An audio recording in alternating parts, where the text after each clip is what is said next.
मधुबन के बाबा, मधुबन के बाबा मुरली वाले, आपका क्या कहना, आपका क्या कहना। ओम शांति। आज 86वीं त्रिमूर्ति शिव जयंती की आप सभी को हार्दिक बधाइयाँ। पूरे विश्व में महाशिवरात्रि का पर्व बहुत धूमधाम से मनाया जा रहा है। ओम शांति। आज 1 मार्च 2022 के साकार मधुर महावाक्य हैं। इस मार्च मास में दृढ़तापूर्वक हम अपने चार्ट को बहुत सुंदर बनाएंगे। सोने से पहले बाबा को अपना पूरा चार्ट देंगे। जो बच्चे बाबा की याद में बाबा को चार्ट देकर सोते हैं, उनका हर दिन खुशियों से भरपूर हो जाता है।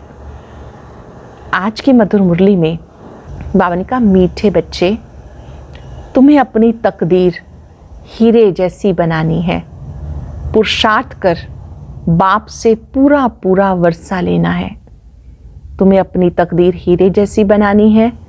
पुरुषार्थ कर बाबा से स्वर्ग का पूरा पूरा वर्षा लेना है। कुछ ने कौन सा राज बुद्धि में अगर युक्ति युक्त बैठ जाए तो अपार खुशी रहेगी। कौन सा राज है जो बुद्धि में अगर युक्ति युक्त बैठ जाए तो अपार खुशी रहेगी? ड्रामा का राज।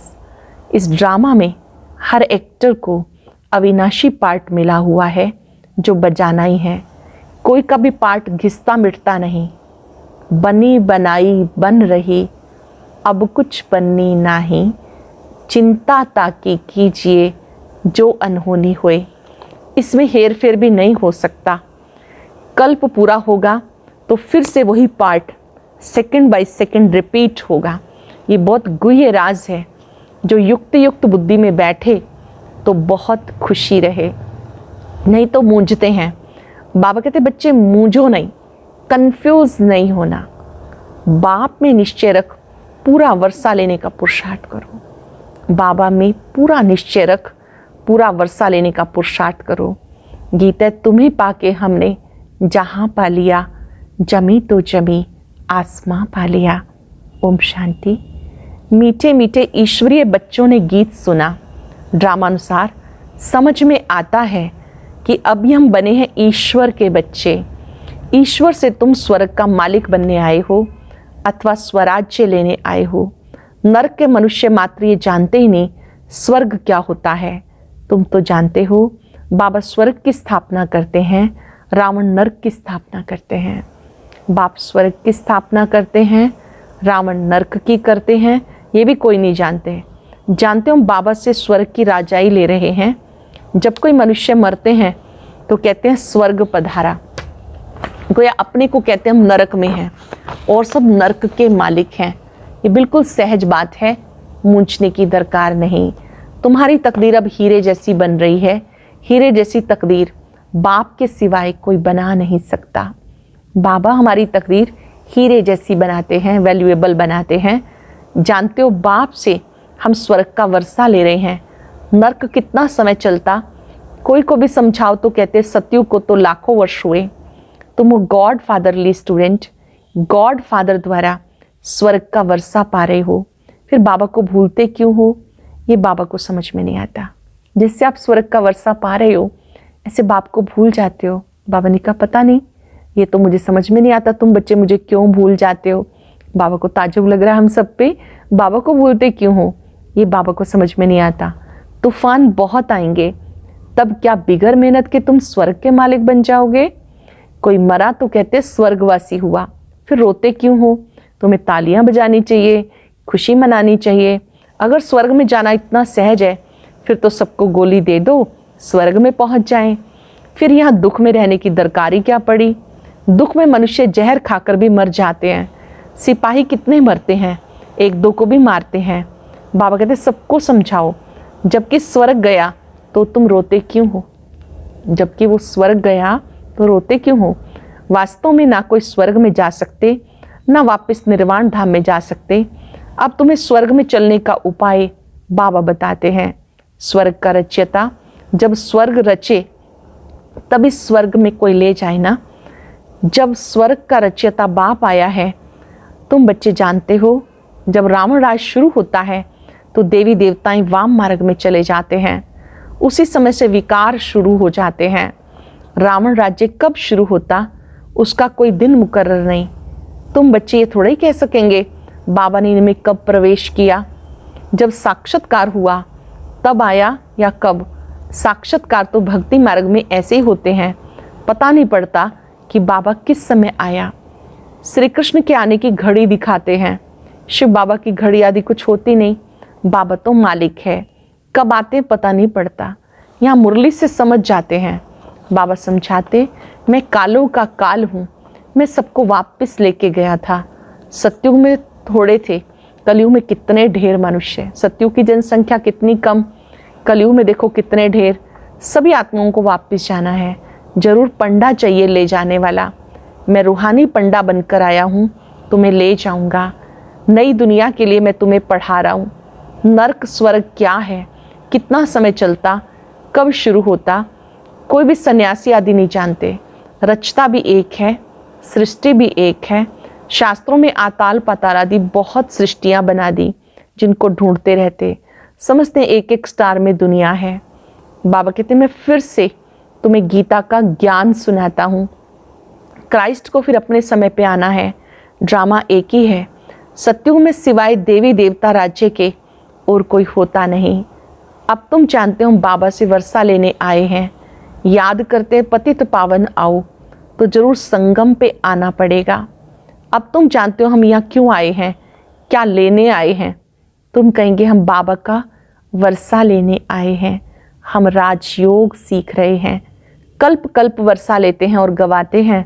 अब फिर पुरुषार्थ करना है, पूरी नॉलेज लेकर औरों को देनी है, नहीं तो वृद्धि कैसे होगी। गीत कितना अच्छा है इसका अर्थ तुम बच्चे समझते हो। गीत कितना मीठा है, तुम्हारे दिल से लगता है बाबा आपसे हम ऐसा राज्य लेते हैं जो हमसे कोई लूट ना सके। हम बाबा से ऐसा राज्य लेते जो हमसे कोई लूट ना सके।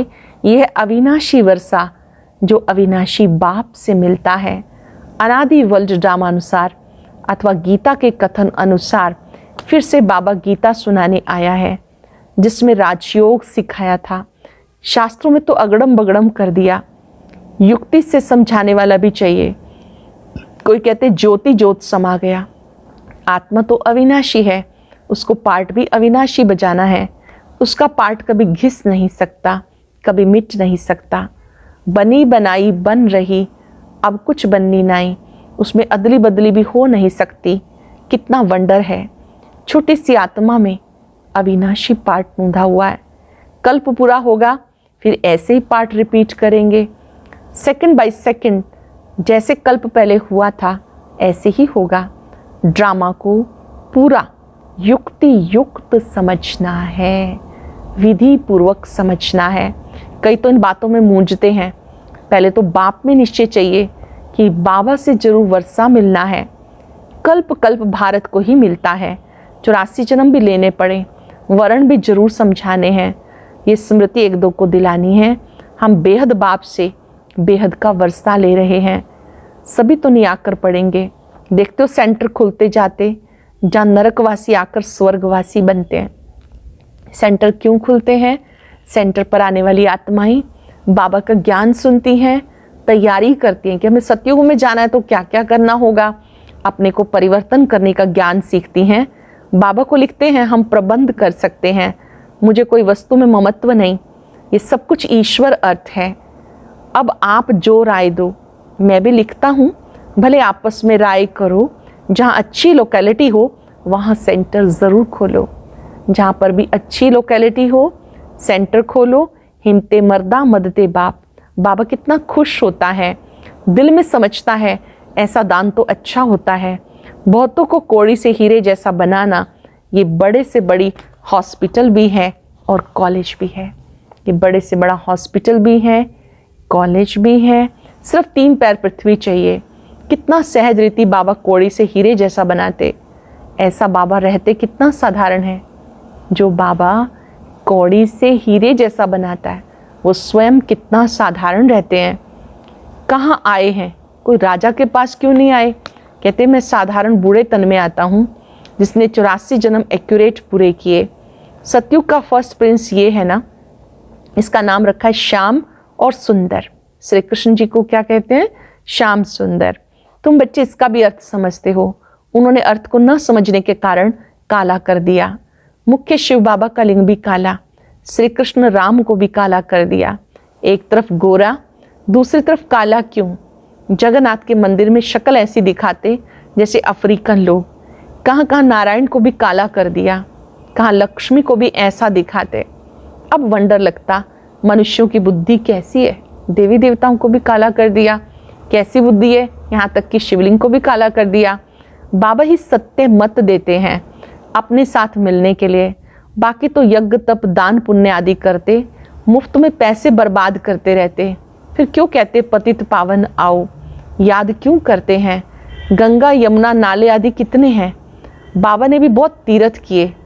अब तो मोस्ट बिलव्ड लक्की सितारे नर्क स्वर्ग को जान गए हो। मनुष्य मरते कहते स्वर्ग गया, तो उनको भी समझाओ स्वर्ग किसको कहते हैं। हम जानते हैं तभी तो समझाते हैं। हमको भी स्वर्ग स्थापन करने वाला बाप मिला, वो नॉलेज दे रहे हैं। हमारा कोई मनुष्य गुरु नहीं, सतगुरु एक बाबा है। हमारा गुरु सतगुरु एक शिव बाबा है। वही पतित पावन है जिसको बुलाते हैं, निराकार को ही बुलाते, जिसको तुम ज्ञान सागर कहते हो। वह सत्य चित आनंद स्वरूप है, ज्ञान का सागर है। हमको तो नॉलेज है नहीं, देखा भी जाता। उसके पास जो नॉलेज है वो किसी के पास नहीं। जो नॉलेज ज्ञान सागर के पास है वो किसी के पास नहीं। तुम्हें कितना गदगद होना चाहिए। पतित पावन गॉड फादर हमें पढ़ा रहे हैं। जो पतित पावन है, गॉड फादर है, वो हमें पढ़ा रहे हैं। वो हमारा बाप, टीचर, सतगुरु है। इसमें गुटखा खाने की बात नहीं। अपनी रचना को तो संभालना ही है। अगर यहाँ आकर बैठ जाएं, ये तो सन्यासियों का ज्ञान हो गया। सब कुछ छोड़ छाड़ के अगर यहाँ के बैठ जाएं, सेंटर पर आ जाएं या मधुबन में आ जाएं, फिर तो सन्यासियों जैसा ज्ञान हो गया। ग्रस्त व्यवहार में रहते तुम 1 घंटा आधा घंटा निकाल सकते हो। पहले 7 रोज भट्ठी में पढ़ना पड़े, 7 दिन कोई की याद ना आए, कोई को चिट्ठी भी ना लिखे, बिल्कुल सबको भूल जाना है। तुम बहुत वर्ष भट्ठी में रहे, फिर भी तकदीर कोई को तो माया खींच लेती है। ऐसी माया प्रबल है। बाबा कहते बच्चे धीरे धीरे परिपक्व अवस्था में आते जाओ। तुम जानते हो हमारे 84 जन्म पूरे हुए। तुम्हारी बुद्धि में सारा झाड़, सब धर्म है। वहाँ भी अलग अलग सेक्शन है, यहाँ भी ऐसे है, वहाँ भी ऐसे है। बाकी मोक्ष किसी को मिल नहीं सकता। ऐसे नहीं बुदबुदे मिसल आत्मा परमात्मा में लीन हो जाएगी, फिर तो सारा पार्ट ही क्लास हो जाए। अगर आत्मा परमात्मा में समा गई फिर तो सारा पार्ट ही क्लास हो जाए। सब ज्योति ज्योत में समा जाएं, खेल ही ना चले। ये सब झूठ है। झूठ तो बिल्कुल झूठ, सच की रत्ती भी नहीं। भक्ति में कोई मुख मीठा थोड़ा ही होता है। तुम बच्चे जानते हो मुख मीठा कौन कराते हैं? तो बाप की पढ़ाई में पूरा ध्यान देना चाहिए। पुरानी दुनिया को देख लट्टू मत बन जाओ। कलयुगी दुनिया, इसके आकर्षणों को देखकर लट्टू मत बन जाओ। देह अभिमान में मत आओ। अब तो अपनी बैगेज तैयार कर ट्रांसफ़र कर दो। बैगेज तैयार करके ट्रांसफ़र कर दो। अब ये दुनिया खलास होनी है। बाबा कहते सब कुछ इंश्योर कर दो। भक्ति मार्ग में करते हो तो अल्पकाल के लिए फल मिल जाता है। समझते ईश्वर ने दिया, अब तुम भी देते हो तो बाबा फिर रिटर्न में देते हैं। डायरेक्ट होने के कारण तुम्हें 21 जन्म का इंश्योरेंस मिलता है। इस समय आप डायरेक्ट सफल करते हो तो 21 जन्म का इंश्योरेंस मिलता। बाबा कहते देखो हमने फुल इंश्योर किया तो फुल राजाई मिलती है। वो है जिस्मानी इंश्योरेंस, ये है रूहानी बाप के साथ। ईश्वर अर्थ दान करते हैं ना, तो ईश्वर रिटर्न में देते हैं। वह तो भक्ति मार्ग में भी दाता है, ज्ञान मार्ग में भी दाता है। यह है बेहद की पढ़ाई, बेहद की बादशाही के लिए। अब जितना चाहो उतना लो। विश्व की राजाई ले सकते हो। यहाँ तो पुरुषार्थ की जय है। वैसे तो यहाँ कोई भी जय नहीं बोली जाती भक्ति मार्ग की तरह। भक्ति में तो कभी श्री राम जी की जय, कभी श्री कृष्ण जी की जय। ज्ञान मार्ग में है पुरुषार्थ की जय। कोशिश करो, विजय माला में पिरो जाओ। मूंझते हो तो सर्जन राय बताने के लिए बैठा हुआ है। तुम जानते हो हमने अनेक बार बादशाही ली और गवाई है। ये ज्ञान अभी है, सत्युग में फिर भूल जाएगा। कल्प पहले की स्मृतियाँ फिर सत्युग में तो भूल जाएंगी। संगम पर ये ज्ञान है। अच्छा, मीठे मीठे सिक्के लदे बच्चों प्रति माता पिता बाप दादा का याद प्यार गुड मॉर्निंग। रूहानी बाप की रूहानी बच्चों को नमस्ते। रूहानी बच्चों की रूहानी बाप दादा को नमस्ते, गुड मॉर्निंग। शुक्रिया बाबा, शुक्रिया। धारणा के लिए सार। पहले पॉइंट है, पुरानी दुनिया को देख लट्टू नहीं बन जाना, मतलब आकर्षित नहीं हो जाना। अपनी बैगेज ट्रांसफ़र कर देनी है, अपना सब कुछ इंश्योर कर देना है। कोई भी वस्तु में अगर ममत्व नहीं तो फिर कौड़ी से हीरे जैसा बनाने की सेवा करनी है। दान करने से ही ज्ञान धन बढ़ेगा। दान करने से ज्ञान धन बढ़ेगा। वरदान है, निमित्तपन की स्मृति से हर पेपर में पास होने वाले एवर रेडी नष्टो मोहा भव। निमित्तपन की स्मृति से हर पेपर में पास होने वाले एवर रेडी नष्टो मोहा भव। एवर रेडी का अर्थ है नष्टो मोहा स्मृति स्वरूप। उस समय कोई भी संबंधी अथवा वस्तु याद ना आए, किसी में भी लगाव ना हो, सबसे न्यारा सबका प्यारा। इसका सहज पुरुषार्थ है निमित्त भाव। निमित्त समझने से निमित्त बनाने वाला याद आता है।